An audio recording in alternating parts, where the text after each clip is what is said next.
I'm very pleased to welcome everyone. My name is Andrea Chmieliński Bigazzi, and I have the pleasure of coordinating PrivacyRules, an international alliance, the first and the largest for the moment, of data protection, data privacy in general, and cybersecurity experts. Together with our experts all around the world, we are now present in more than 50 jurisdictions. We help companies, institutions, and individuals also to protect data and to deal with any issue related to data transfers internationally. Together in our alliance, we have experts also in criminal law. And I would like to say that actually one common denominator to this specific webinar is the Siracusa Institute. I see Filippo in the screen, because many of us met in the context of the activities of the Siracusa Institute. I will not take much of your time because we have not only our members from Switzerland, Ludovic Tirelli, who will be moderating this webinar, from Chile, Juan Manríquez Rosales, and Ruben Roex from Belgium. But first and foremost, actually, we have excellent external speakers.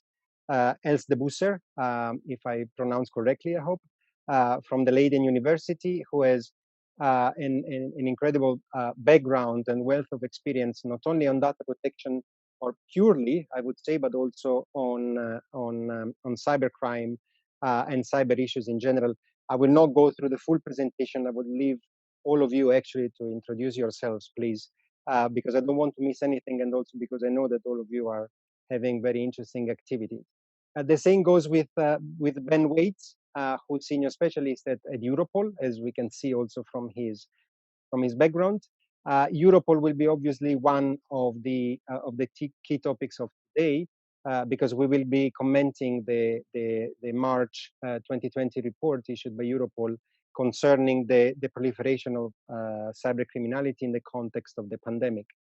And as I mentioned before, Filippo Musca from the Siracusa International Institute for Criminal Justice and Human Rights is one of the key institutions worldwide for what concerns criminal law in general. Therefore, there will be an interesting debate also concerning how the fight against cybercrime can occur at transnational level. Together with me from the PrivacyRules side, there is also Alessandro Di Mattia, who is coordinating with me also for what concerns questions from the public. I invite all of you to submit questions via the chat in the very last part of this webinar. And Alessandra and myself actually will be pleased to channel your questions to the speakers, although they will be in the condition also to follow the chat by themselves.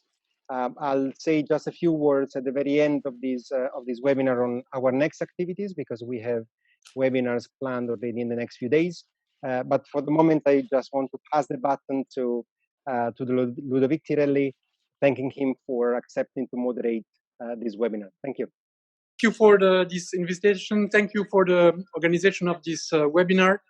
I'm very happy to be here with these high-class speakers from the law enforcement, from the academics, from the international criminal law, from the law practitioners, to discuss this very hot and actual topic, which is the impact of COVID on crime. Because, as you know, from one day to another, our lives changed radically. Our lifestyle has changed. Everything has changed from one day to another, but not only for us citizens, also for criminals. For the criminals, from one day to another, everything changed. The old opportunities disappeared, new opportunities appeared. So we have a real interesting field to analyze this impact of COVID on crime. There will be before COVID, there will be during COVID, there will be an after COVID, which will be analyzing from a criminal law perspective. And what is interesting is that all countries on Earth have been confronted to this problem, but each country reacted in a different way. And this is a unique opportunity of study. And my first question will go to Ben Waits, which is, what are the main crime trends Europol observed as a result of the COVID pandemic so far? Thank you, Ludovic. I'll try and be brief because obviously this is quite a deep subject and we could talk a lot, but I'll try and just pick out a few of the key points. Europol has been issuing reports in relation to this more or less since the beginning of the pandemic and the beginning, certainly, of the lockdown in most European countries. And you can see a lot of those reports on our website. There's a dedicated section now on COVID-19 related crime threat assessments, but also prevention and awareness materials, which I encourage you to have a look at.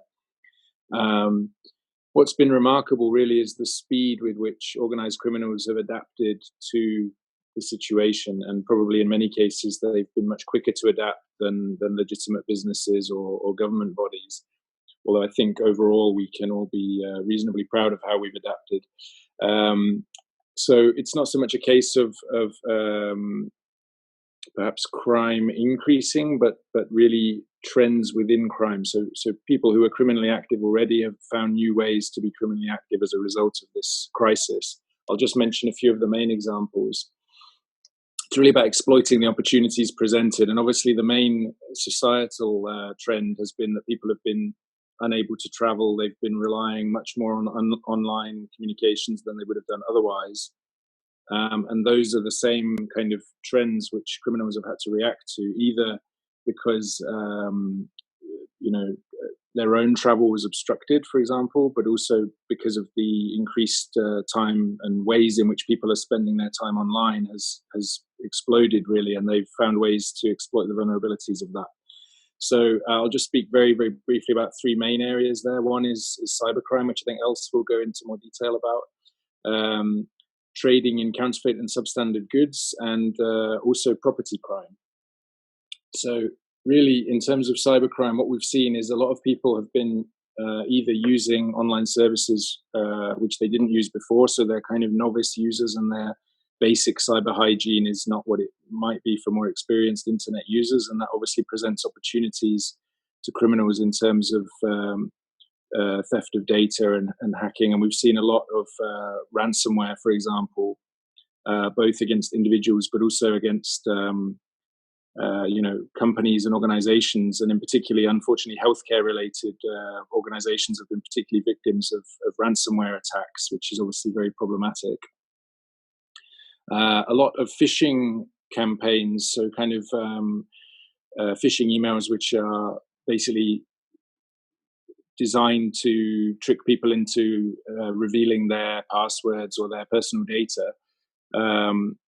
These campaigns were very quick to adapt to the situation. So there were a lot of COVID-themed phishing campaigns, whether relating to health, personal protective equipment, medication. And as soon as governments started to have any kind of schemes for subsidies for employees or for companies, and these were also quickly exploited by criminals in fraudulent email or other campaigns. The second one I wanted to mention was the counterfeit and substandard goods. So this was basically, there was suddenly a huge demand, as you can imagine, for things like face masks, gloves, sanitizing gel, but also miracle cures, which of course don't exist, but nevertheless there's a market for them. So we've seen all kinds of sale of goods which either didn't exist at all, or which were not compliant with regulations, or which were counterfeit in some way. And there's been a lot of cases of that across Europe. Finally, I mentioned property crime because, of course, one of the most common and traditional, if you like, areas of criminality is robberies and burglaries. Now, the fact that people were at home a lot more than in the past has actually meant a reduction in burglaries and also a reduction in street crime. Now, street crime, like thefts of iPhones, muggings, had actually become a much bigger problem in the last 10 or 15 years, and burglaries have actually become a lesser problem because the value of the goods that people have at home tends to be lower than it was in the past. Both of these have seen a decline, but what we did see was a lot of organized burglaries of warehouses and commercial buildings which were closed as a result of the lockdown. So obviously they were more vulnerable than usual. And what we also saw, which we kind of group in this area as well, was a lot of people unfortunately targeting the elderly. So organized telephone campaigns or even house visits by people pretending to work for health companies or for government agencies, pretending to carry out health checks and these kind of things, and using that as a pretext to gain access to elderly people's homes. So unfortunately, we've seen organized campaigns of that nature as well. Just finally, I know I'm probably going on a little bit longer than you wanted. I'd just like to briefly mention as well that there's been a really concerning trend in child abuse material being exchanged online. And there's a new report on that on our website that was published just last week. Again, people spending more time online, including a lot of children spending a lot of more time online because of the homeschooling situation, possibly not supervised as much as they would normally be because parents or guardians are having to juggle the homeschooling with their own jobs. And definitely we've seen examples of sexual predators trying to capitalize on that. But I won't say more about that as that's covered in a report that I encourage you to have a look at. Thank you. Thank you very much, Ben, for this explanation of this shifting of opportunities. You mentioned the rise of cybercrimes or crimes committed via the cyber. We have the chance to have Professor Els De Busser with us. And my next question will be addressed at her and will be, why is pandemic such a fertile ground for cybercrime? Yes, thank you, Ludovic. That's a very good question to put perspective on the numbers and put perspective on the whole problem. So what criminals in general, either cyber criminals or criminals in general, do is look for vulnerabilities. They look for vulnerabilities in people, and they look for vulnerabilities in systems. But I mean systems in the widest sense of the word. I mean not just IT systems, which obviously is the focus today, but also systems as in using a bureaucratic or abusing a bureaucratic system to commit fraud, even when it's completely offline. So they look for vulnerabilities in people and in systems, and I think with the COVID-19 pandemic, that created what I like to refer to as the perfect storm. That combination of worst case scenarios that made cybersecurity experts all around the world clutch their keyboards in fear, because vulnerabilities on those both pillars were amplified. In people, what happens when we are scared, when you have general fear and uncertainty, is that we make bad choices. In general, fear and uncertainty makes us let our guard down. That's when we fall for the phishing emails that Ben already mentioned. That is when we do install a COVID-19 information app that promises to deliver you the newest information, but is sneakingly installing malware on your smartphone. So that is one part of the problem. In combination, you have the vulnerabilities in systems that are exacerbated by the pandemic, where you see, and I would like to identify 3 points. One is the working from home environment, and also not just working from home, our whole lives have been playing online for the past few months.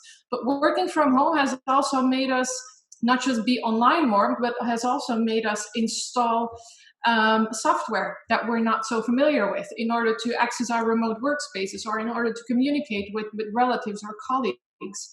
And that creates more risks, that creates more vulnerabilities. Second point is what I've seen is that companies, and I thought that this was really scary, under the financial stress that the whole pandemic has created, tend to decrease their budget for cybersecurity, which is basically bringing them in a whole vicious circle, because just at the moment where you need it the most, you're going to decrease the budget. That's not a good thing.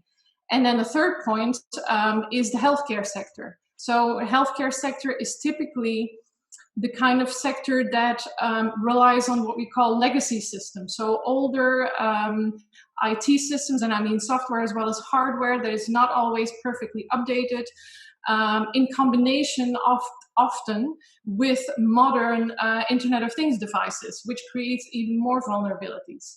And so if you would think, and I would agree with you, if you think that it's a rather high level of repulsiveness to abuse a COVID-19 pandemic to commit crime, it's a whole other level of repulsiveness if you would then target a hospital or a research institute trying to develop a vaccine. So I think this whole combination of worst case scenarios creates the perfect fertile ground for criminals at this time. Thank you very much. Thank you very much for this very clear explanation, highlighting the role of fear in this matter. We also have the chance to have Filippo Musca from the Siracusa Institute. Filippo, the Siracusa Institute is a world center of gravity for international criminal justice. Among its partners have been the Council of Europe for many years. How do you see its recent article on the matter we are discussing today? Well, first of all, thank you for inviting the Institute in participating in such an interesting webinar in so difficult times. Going to your specific question, the Council of Europe was among the first international bodies that reacted to the cyber challenge. Already in 1996, when they mandated a group of experts to draft an international treaty to address the cyber issues. And of course, there is no need for me to mention all the work behind the Budapest Convention. Therefore, it's not surprised that they released such an interesting article on the interdependencies and connection between COVID-19 and organized crime, also providing a wide range of instruments and tools to better react to such threats, especially in a moment, as we already mentioned, in which we rely more than ever to computer systems, mobile devices, and internet, not only to work, to communicate, and to share information. Among the different vulnerabilities that the article identifies, I think it's worth further analyzing those and the risks connected to critical infrastructure.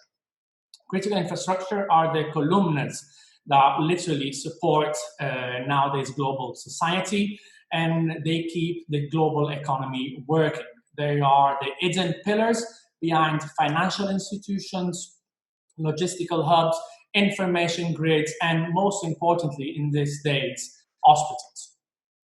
We are in front of a complex web of interdependent assets, systems, and especially processes. And as efforts to secure critical infrastructures have developed now for more than 10-15 years, threat assessments have always focused the risks posed to critical infrastructure coming mostly from natural disaster, climate change, and terrorist attacks. I think it's also probably now the right time to start seriously accounting for the possibility of such threats being posed by criminal organizations. To what extent has COVID-19 changed the overall picture? The pandemic has already reshaped our society, and it's rapidly taking us in something that is recently being called the new normal. And if this is probably true for all aspects of our life, it has to be true for critical infrastructure. So not only the risks I've already mentioned are nowadays even more real, but we need to consider all those activities, industries, realities that recently and obtorto collo became critical infrastructure due to the pandemic, creating all new cascading potential risks.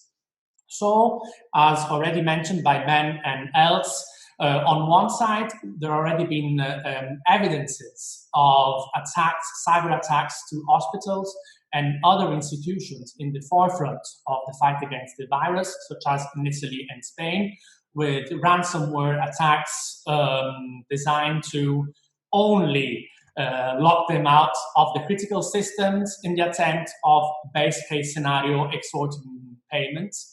Especially counting on the growing pressure on this specific sector due to the lower time and lower tolerance on downtime. And on the other way, we may witness new attacks to those recently reclassified critical infrastructures due to the pandemic that simply don't have those necessary means, standards, and instruments of protection just because they were a target before. And this obviously creates grasslands of possibilities, of new possibilities for criminal organizations. How much will organized crime further exploit this situation?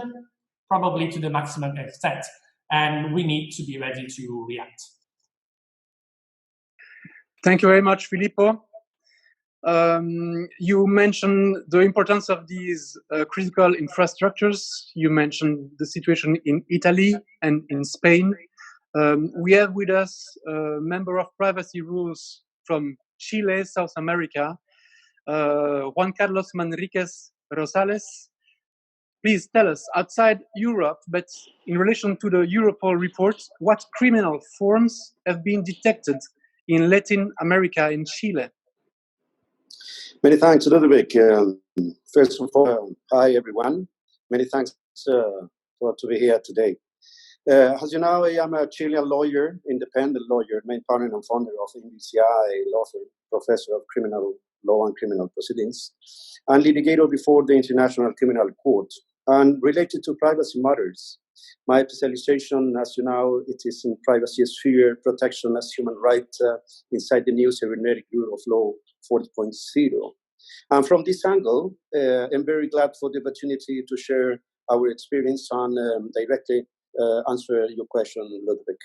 Well, as the Europol report it says, in Chile and Latin America, we can observe many different and common figures of new criminal forms operating in both sides of the world. An example, first, ID frauds.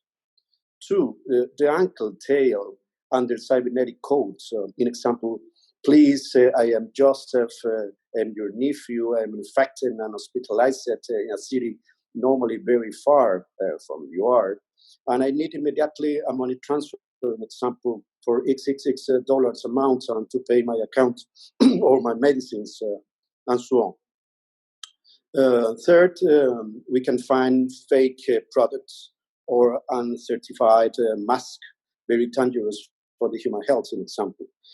Currently, we can find different forms of failed digital license or permission to break the lockdown for a few hours or to gain monetary aids from the government. The phishing and information theft and kidnapping of information under ransom is another form you can find in Chile and Latin America. As Filippo has said, the criminal organizations are very, very, very creative and for use this different platform. This is a general vision we can share with you. Thank you, Juan Carlos Manríquez. We have been talking about the field in which the criminals act. We have been talking about the victims, the fear. We have been talking about critical infrastructures. We have not been talking about data and data protection. We have with us Mr. Ruben Roex, who is a lawyer in the Netherlands, data protection specialist. And Ruben, my next question is to you. Can you give us national examples where COVID-19 triggered additional law enforcement competencies which had an impact on citizens' privacy? Thank you, Ruben. Thank you, Ludovic. Hi, everyone. I hope everybody can hear me okay. Great to be here. My turn. First of all, the first observation I want to make is I think for law enforcement agents in general, it's an extremely difficult climate to work in, right? I mean, we've been talking, all of us, about these new threats that have come about with COVID-19. Simultaneously, we have this immense, I would almost say, anti-law enforcement wave, which sort of has suddenly taken over the world, coming from the US and then spreading across Europe. And during the pandemic, what struck me as very, very profound was the reaction that certain governmentally instituted law enforcement measures met with a lot of protest from civil society. It was in Belgium the case, it was in other countries the case, it was very, very obvious, which made me consider, well, what are the additional law enforcement competences that in this pandemic suddenly arose, that people responded so profoundly against it?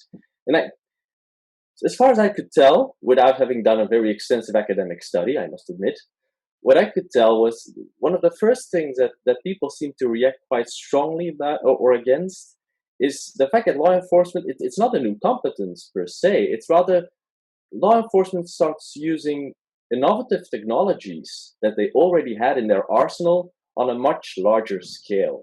For instance, drone use. Drone use by law enforcement is by no means new. Nonetheless, in order for certain threats within the COVID pandemic to be countered, law enforcement started using those drone technologies on a far more visible scale than they did before. Suddenly people were apparently more aware. And you got that big reaction. So I think innovative technologies was the first thing. Another thing was the relationship of citizens vis-a-vis law enforcement. For instance, we had all these lockdown measures, and everybody was supposed to remain at home, stay within your own house, do not go out. And everybody, you see this sort of jealousy amongst people that arise when they are aware that their neighbors do not follow the regulations or the instructions, and they sort of start telling on each other. They become all snitches, and you get these institutionalized snitch connections towards law enforcement, which are by no means institutionalized. They are not a competence per se, but you see a new avenue of information coming to law enforcement agents from citizens themselves in a way that should not happen and has a very profound impact on citizens' privacy, obviously.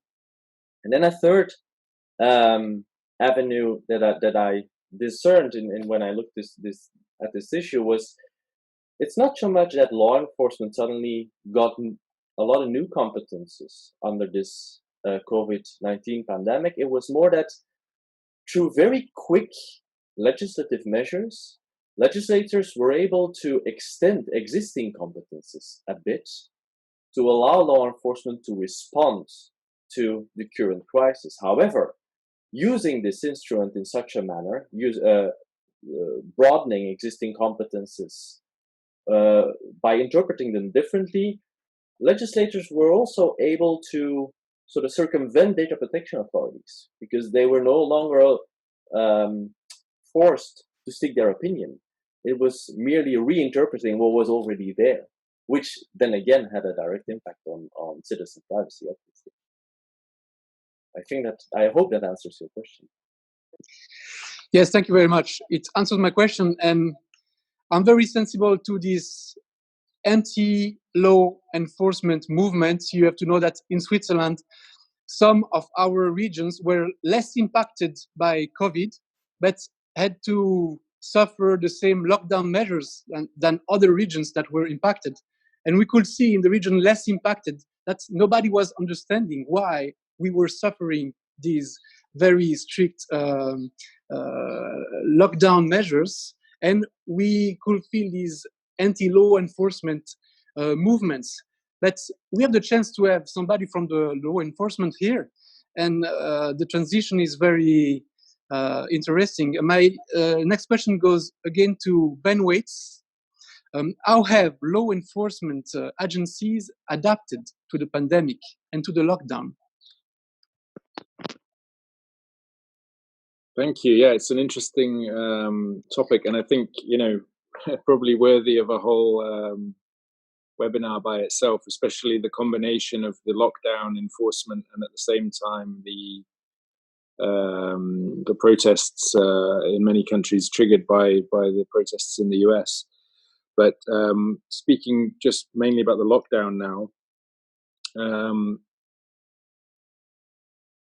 a general comment, just reacting to what Ruben said, I think what I noticed in every country, whatever is happening and occupying the public attention is always subject of healthy debate, and there'll always be criticism of how one government or another government handled it. And as soon as there's a difference in the handling, there'll be comparisons made and so on. I think every country's government is facing kind of critical evaluation at the moment. But from a European perspective, I mean, I think if I step back from it and look at the enforcement of the lockdown across Europe over the last couple of months, personally, I'm quite impressed by both by the general compliance of the population with the measures, and secondly, with the ability of the law enforcement agencies both to enforce it and to sort of maintain or at least stabilize the relations with the public. So, of course, you can discuss in more depth which country's approach worked best. But I think, really, if you look at it from the bigger picture, if you imagine beforehand how you would expect populations to comply with these stringent measures, I think that the compliance has generally been pretty good.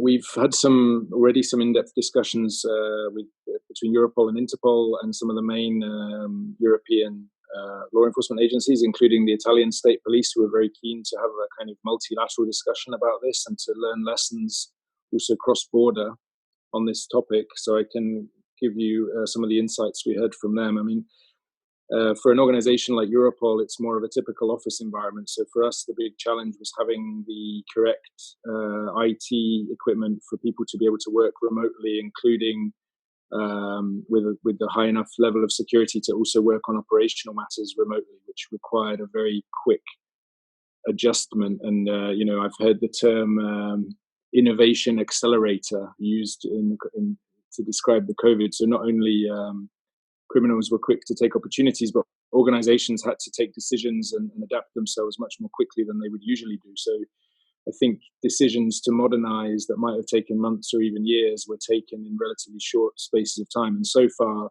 I would say quite successfully. Obviously, for frontline policing, it's a different challenge because frontline policing needs to continue taking place in the streets. And I think there the real challenge was reallocating resources to focus on the lockdown and on border management issues, for example, rather than more long-term criminal investigations and things like that. And of course, the risk of that is that there will be a diversion of resources away from serious organized crime. But what we saw is that with prioritization, we were able to carry on working on the most important cases. And actually, we had some quite intensive live investigation cooperation even during the lockdown. So there was the ability to do that. And I think the quick adjustment, both at national level and by Europol, was crucial in that. It was already mentioned a couple of times, the new normal. And I think now that most organizations consider that they've kind of survived the lockdown, obviously we don't know yet if there will be second or third wave of the pandemic as such, but there's generally a bit higher confidence now about organizational ability to adapt and react. But I think now what most organizations want to do is then look a bit more also how they were operating before the lockdown and see what lessons they can learn from the lockdown about how to work more effectively and efficiently. So this new normal shouldn't just be a return to how we worked before, but the fact that we've actually realized as a result of the crisis management that maybe we can dispense with certain processes or certain activities that were inefficient, or perhaps some activities that we thought were important maybe aren't as important as we thought they were because we've managed to do without them. So I think we want to make sure as a sort of law enforcement community that we discuss those issues actively and see if we can come out of it actually leaner and meaner for the future. Thank you, Ben Roex. Thank you for this perspective from the law enforcement agencies.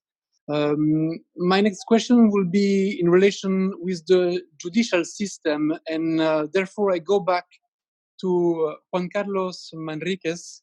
You are a lawyer, Juan Carlos. What has been the reaction of the judicial system and the police to this phenomenon in Latin America? Yeah. If you review our social media or newspapers, most prominent newspaper in Chile, you can find our civil police chief, Mr. Alberto Espinosa, using the Europol report to try to educate our people about its own responsibility and protection. And using this document, very relevant for us, our judicial system is reactioning with a very strong form in the moment of rule. In example, the people they are breaking the rules of lockdown is very, very, very hard to punish it in this moment. Inside our parliament, we are modified two main articles to punish this bad behavior. And inside our policy corps or teams, in this moment you can find also the cyber patrol activities and the possibilities to apply criteria and new techniques to investigate and to educate the people in the different forms of they can suffer attacks or dangerous or risk in the pandemic context. Then the judicial system is in this moment trying to adapt its forms of functioning in similar form that our military and civil police. I think in a very real and very real and strong connection with the Europol international assistance and cooperation system. Thank you, Juan Carlos Manríquez. I go back to Filippo Musca. Filippo, the Institute has always been very active on the fight against and the study of the organized crime. What is your view on a possible connection between traditional organized crime and modern days cybercrime? Thank you very much, Ludovic. Like most of our activities, if not all, crime is no longer confined to the traditional bricks and mortars. It's online. Almost every traditional criminal market is now being influenced by the disruptive power and capacity of internet. And the first example that comes to my mind is the drug trade moving from the streets to darknet. On one side, we also know that the basic concept of organized crime has always evolved to take advantage from cyberspace.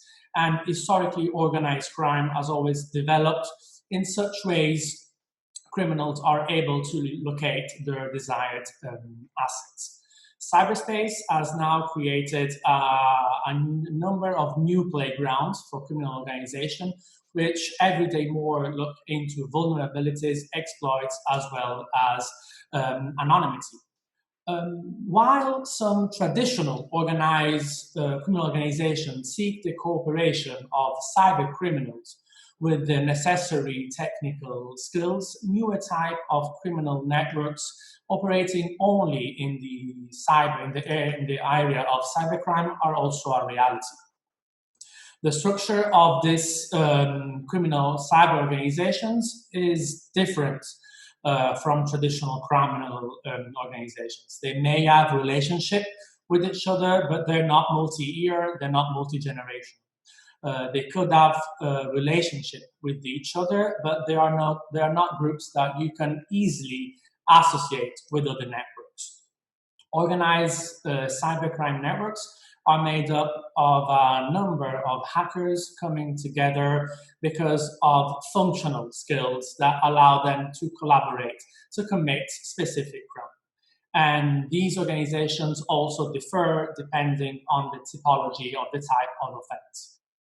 This highly sophisticated structure curbs organized cybercrime groups from being easily detected and infiltrated by law enforcement. And on a related note, as things move every day more to the dark web and the use of cryptocurrencies, hacker behaviors change and become even more difficult and complicated to fully identify, making it consequently even harder to understand some of these relational networks.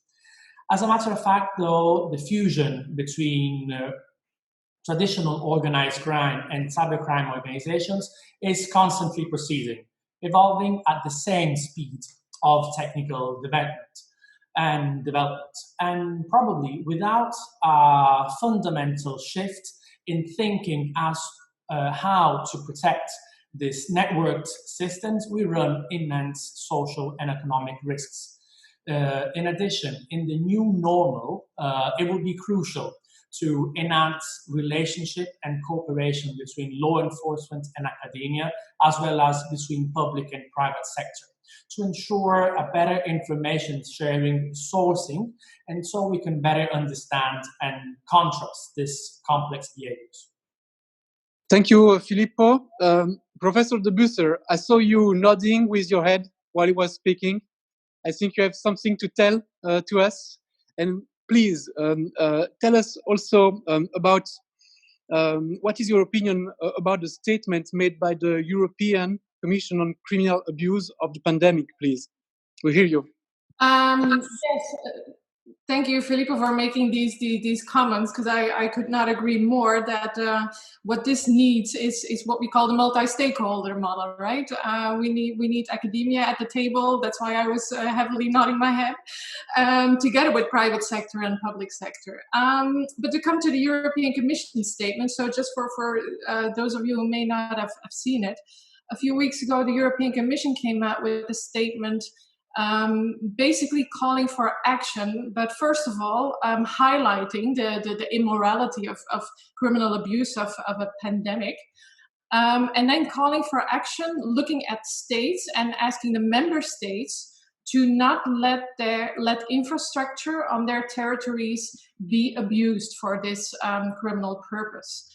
I think that's a strong signal. I think it clearly calls for action, and it clearly shows that the European Commission is taking it seriously, but that also the member states should take it seriously.